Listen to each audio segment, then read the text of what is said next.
పిన్నంత ప్రేమ. Episode 87. నేను help చేస్తాను.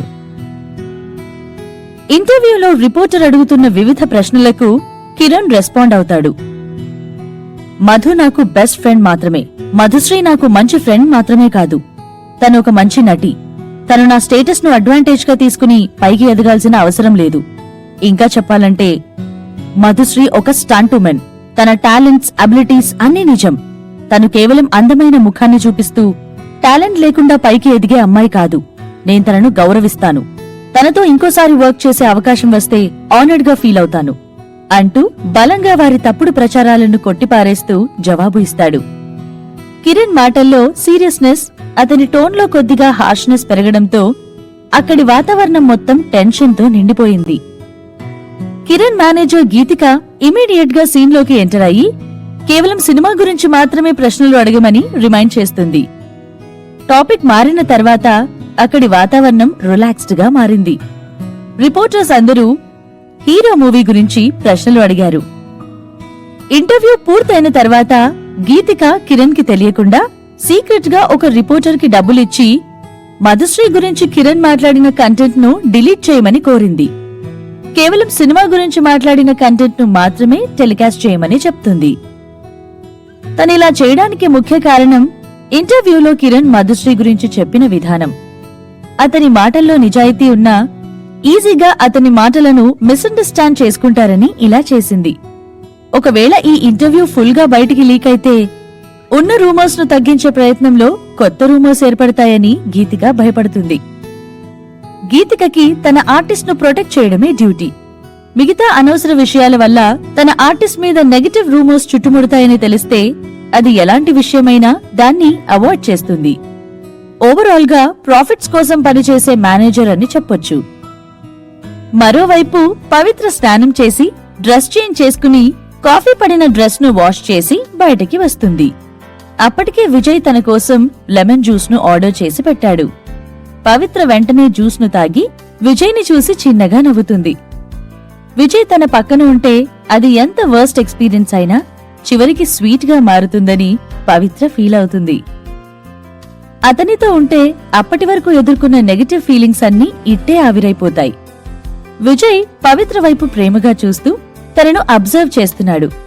ఇప్పటికే నీటి చెమ్మల నుండి మెలిసిన అందమైన తామర పువ్వులా కనిపిస్తుంది. తను జ్యూస్ ను తాగుతున్న విధానం, నవ్వుతున్న విధానం చూస్తుంటే చిన్నపిల్లలా క్యూట్ గా అనిపిస్తాయి విజయ్కి. తర్వాత ఇద్దరూ కలిసి కారులోకి వెళ్లి కూర్చుంటారు. అయినా విజయ్ దృష్టి మొత్తం పవిత్ర మీదే ఉండిపోయింది.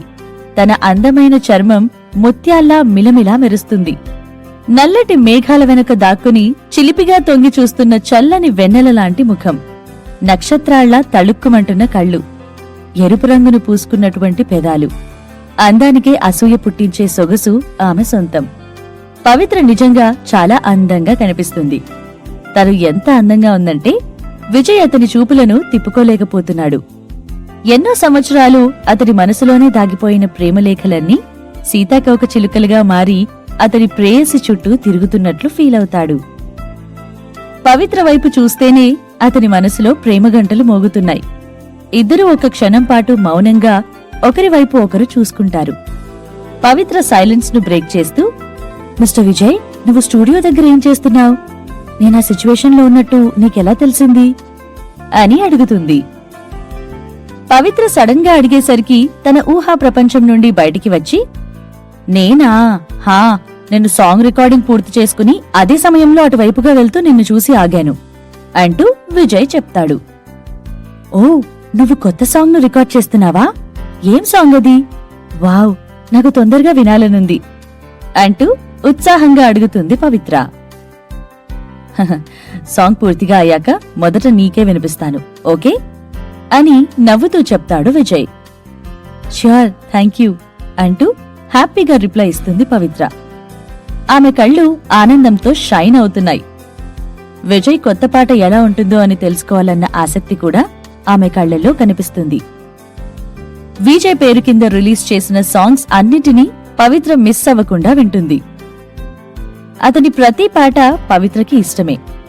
విజయ్ ఒక్కో సాంగ్ ను ఒక్కో విధంగా ఒక్కో అందమైన కాన్సెప్ట్తో చిత్రీకరించి అతని తీయటి స్వరానికి అర్థవంతమైన పదాలతో పాటలకు ప్రాణం పోశాడు.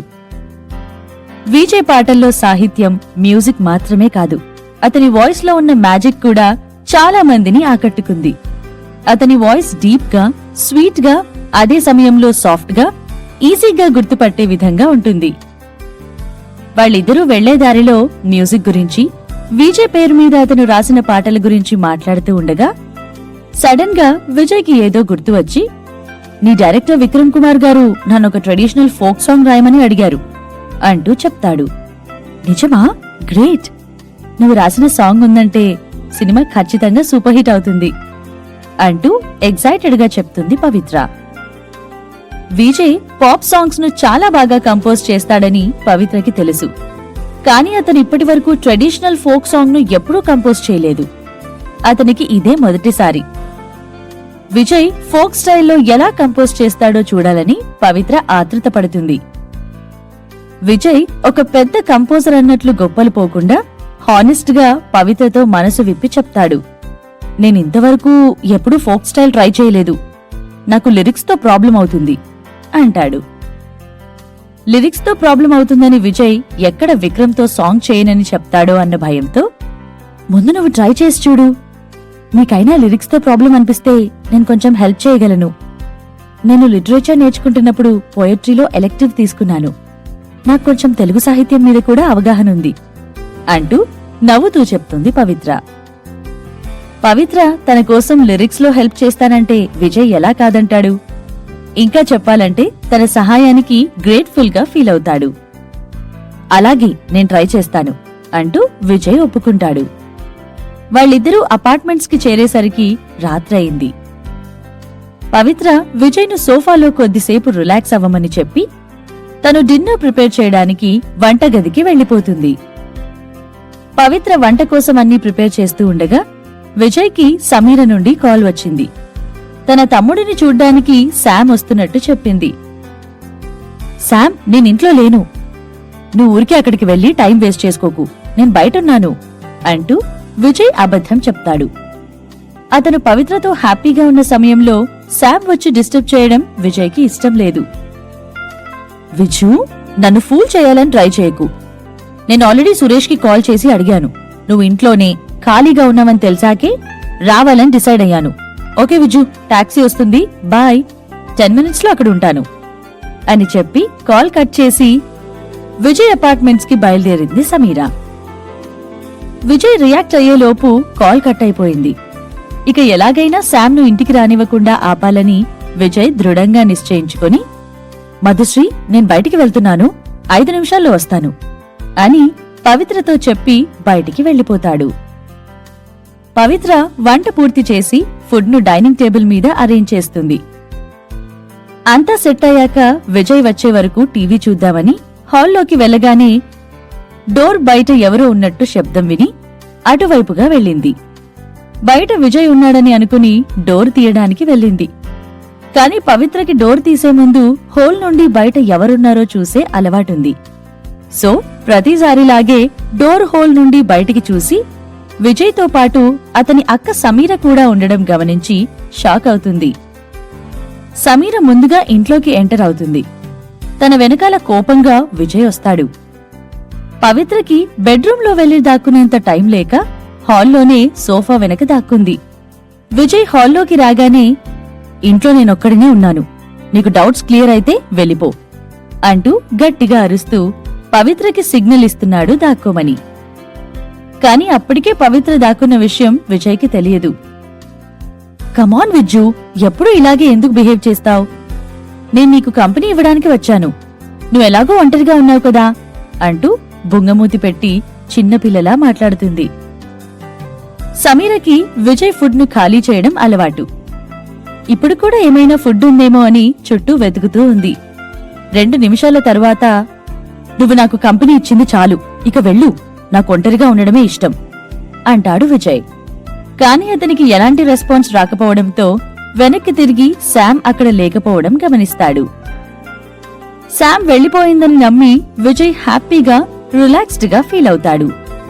కాని అతని హ్యాపీనెస్ ఎక్కువసేపు ఉండలేదు. ఫుల్ టయర్డ్ అయ్యాను. పొద్దునుండి మీటింగ్స్ అటెండ్ అవుతూనే ఉన్నాను అంటూ తనలో తాను మాట్లాడుకుంటున్న శామ్ వాయిస్ ను విని విజయ్ ఆశ్చర్యంగా సోఫా వైపు చూస్తాడు. సమీర సోఫాలో క్రేజీగా పడుకుని తన ఆఫీస్ మీటింగ్స్ ను తిట్టుకోవడం చూసి విజయ్ సంతోషం క్షణాల్లో మాయమైపోతుంది. శామ్, నువ్వింకా ఇక్కడే ఉన్నావా అంటూ కోపంగా అరిచాడు విజయ్. విజ్జు, నీ అక్కను ఇలానే ట్రీట్ చేస్తావా? చిన్నప్పటి నుండి నేను నిన్ను ప్రేమగా చూసుకుంటే నువ్వు తిరిగి నాకిచ్చే గౌరవం ఇదేనా? నేను నీకు చాక్లెట్స్ కూడా కొనిపెట్టేదాన్ని అంటూ తన స్పీచ్ మొదలుపెట్టింది సమీర. విజయ్కి ఎలా రియాక్ట్ అవ్వాలో అర్థం కాలేదు. వాళ్ల చిన్నప్పుడు విజయ్ను చూసుకోవడం సమీర డ్యూటీ. విజయ్కి చాక్లెట్స్ కొనిపెడతానని అమ్మ దగ్గర నుండి డబ్బులు తీసుకుని విజయ్కి ఇవ్వకుండా తనే తినేసేది. అయినా విజయ్ తనను ఏమనలేదు. తను కొంచెం పెద్దయ్యాక సమీర విజయ్ను నిజంగానే ప్రొటెక్ట్ చేసింది. అయినా శామ్తో పోలిస్తే విజయ్ మెచ్యూర్డ్ గా బిహేవ్ చేసేవాడు. ఏదేమైనా విజయ్ అప్సెట్ అయ్యాడు. అతనికి మాట్లాడాలనే మూడ్ కూడా పోయింది. సమీర వెళ్లేలా లేదు. ఇద్దరూ సైలెంట్ అయిపోగానే సోఫా వెనక దాక్కున్న పవిత్ర సమీర వెళ్లిపోయిందనుకుని మెల్లగా బయటికి తొంగి చూసింది. సమీర కూర్చున్న సోఫా వెనకే పవిత్ర ఉండడం చూసిన విజయ్ మనసు ముక్కలైంది. విజయ్కి ఏం చేయాలో తెలియక సమీర అక్కడే ఉందని సైగ చేస్తాడు. అదే సోఫాలో శామ్ను చూసి పవిత్ర కనిపించకుండా కిందికి వంగుతుంది. ఇక తొందరగా శామ్ను పంపించాలనే ఉద్దేశంతో విజయ్ అభిరామ్కి సీక్రెట్ గా మెసేజ్ చేసి సమీరను ఏదో ఇంపార్టెంట్ వర్క్ ఉందని పిలవమని చెప్తాడు. అనుకున్నట్టుగానే 2 నిమిషాలకే సమీర ఫోన్ మోగింది. అభిరామ్ కాల్ చేస్తున్నాడని చూశాక కూడా శామ్ కాల్ లిఫ్ట్ చేయకుండా ఈ అభిరామ్కి ఏం కావాలి, ఇప్పుడు కాల్ చేస్తున్నాడు అంటూ విసుక్కుంటుంది. హే, మేబీ ఏదైనా ఇంపార్టెంట్ మ్యాటర్ అయి ఉంటుంది, ఒకసారి లిఫ్ట్ చెయ్యి అని విజయ్ చిన్న హోప్తో చెప్తాడు. లేదు, నా వర్క్ అయిపోయింది. ఇది నా వర్కింగ్ టైం కాదు, కాబట్టి అది ఎంత ఇంపార్టెంట్ అయినా నాకు అవసరం లేదు అని చెప్పి సమీర ఫోన్ను స్విచ్ ఆఫ్ చేస్తుంది. విజయ్ ప్లాన్ వేస్ట్ అవడంతో అతను మళ్లీ అప్సెట్ అయ్యాడు.